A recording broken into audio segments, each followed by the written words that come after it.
রাসূলুল্লাহ সাল্লাল্লাহু আলাইহি সাল্লাম যখন উনি মেরাজ থেকে ব্যাক করেন, মেরাজ থেকে ব্যাক করার পরে উনি আ মক্কার মানুষজনের সামনে মেরাজের যে ঘটনা, যে উনি এক রাতের মধ্যে যে বাইতুল মুকাদ্দাস সহ আল্লাহ তাআলার ৭ আসমান ভ্রমণ করে এসেছেন, এই ঘটনা হচ্ছে বর্ণনা করেন। তো এই ঘটনা ১ম দিকে শোনার পরে সবাই রাসূলুল্লাহ আকরাম সাল্লাল্লাহু আলাইহি সাল্লামকে অবিশ্বাস করা শুরু করল। কারণ স্বাভাবিক, আপনি যদি নরমাল সেন্স এ চিন্তা করেন এটা আপনার মাথায় ধরবে না। তো মক্কার লোকরাও চিন্তা করল যে আসলে এইটা কিভাবে সম্ভব?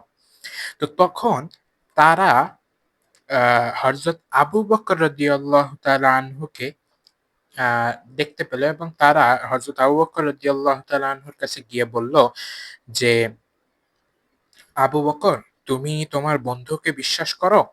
সে বলেছে সে নাকি গতরাতে বাইতুল মুকাদ্দাসে গিয়েছে, সেখানে সে নামাজ পড়েছে, অতঃপর মক্কায় ফিরে এসেছে।" অর্থাৎ হযরত আবু বকর রাদিয়াল্লাহু তাআলা আনহুকে তারা গিয়ে এই ঘটনাটা বলল যে, "তুমি কি রাসূল সাল্লাল্লাহু আলাইহি ওয়াসাল্লামকে বিশ্বাস করো? উনি তো এসব কথা বলছেন।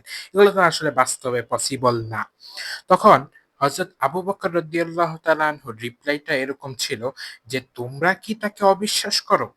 তারা বলল, "হ্যাঁ, ওই তো মসজিদে বসে লোকজনকে এ কথাই বলছে।" তারা বলল যে, "রাসূল সাল্লাল্লাহু আলাইহি ওয়াসাল্লাম এসব কথা বলছে।" তো হযরত আবু বকর জিজ্ঞেস করলেন, "তোমরা তাকে অবিশ্বাস করো?" তো তখন হযরত আবু বকর রাদিয়াল্লাহু তাআলা আনহু এরপরে বললেন যে, "আল্লাহর কসম, তিনি যদি এই কথা বলে থাকেন তাহলে সত্য কথাই বলেছেন। এতে অবাক হওয়ার কি দেখলে? তিনি তো আমাকে বলে থাকেন তার কাছে আল্লাহর ওহী আসে, আকাশ থেকে ওহী আসে মাত্র এক মুহূর্তের মধ্যে। তার সে কথাও আমি বিশ্বাস করি। তোমরা যে ঘটনায় বিস্ময় প্রকাশ করছ এটা তার চেয়েও বিস্ময়কর।" অতঃপর তিনি রাসূল আকরাম সাল্লাল্লাহু আলাইহি সাল্লামের কাছে গিয়ে উপস্থিত হলেন। এরপরে জিজ্ঞেস করলেন, "হে আল্লাহর নবী, আপনি কি জনগণকে বলেছেন গতরাতে বাইতুল মুকাদ্দাসে ভ্রমণ করেছেন?" তখন রাসূল সাল্লাল্লাহু আলাইহি ওয়াসাল্লাম বললেন, "হ্যাঁ।" হযরত আবু বকর বললেন, "আপনি ঠিকই বলেছেন। আমি সাক্ষ্য দিচ্ছি আপনি নিঃসন্দেহে আল্লাহর রাসূল।" তখন রাসূল আকরাম সাল্লাল্লাহু আলাইহি সাল্লাম বলেন, "হে আবু বকর, তুমি হচ্ছ সিদ্দিক।" তো তখন রাসূল আকরাম সাল্লাল্লাহু আলাইহি সাল্লাম হযরত আবু বকর রাদিয়াল্লাহু তাআলা আনহুকে সিদ্দিক উপাধিটা উপহার দিলেন।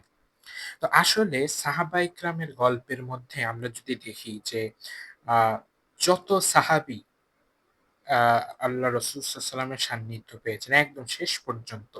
কিন্তু মর্যাদার দিক থেকে ১ম এ যিনি থাকবেন, লিস্টের শুরুটা যাকে দিয়ে শুরু হবে, তিনি হচ্ছেন হযরত আবু বকর রাদিয়াল্লাহু তাআলা আনহু। রাসূল সাল্লাল্লাহু আলাইহি সাল্লামের পরে উনার মর্যাদা এই মুসলিম উম্মার কাছে সবচেয়ে বেশি। সাহাবা ইকরামের মধ্যে উনার মতো প্রজ্ঞাশীল, জ্ঞানী এবং এভাবে রাসূল সাল্লাল্লাহু আলাইহি ওয়াসাল্লামকে ভালোবাসার লোক খুবই কম ছিল। আল্লাহ তাআলা আমাদের সবাইকে হযরত আবু বকর রাদিয়াল্লাহু তাআলা আনহুর মতো হওয়ার তৌফিক দান করেন। আসসালামু আলাইকুম ওয়া রাহমাতুল্লাহ।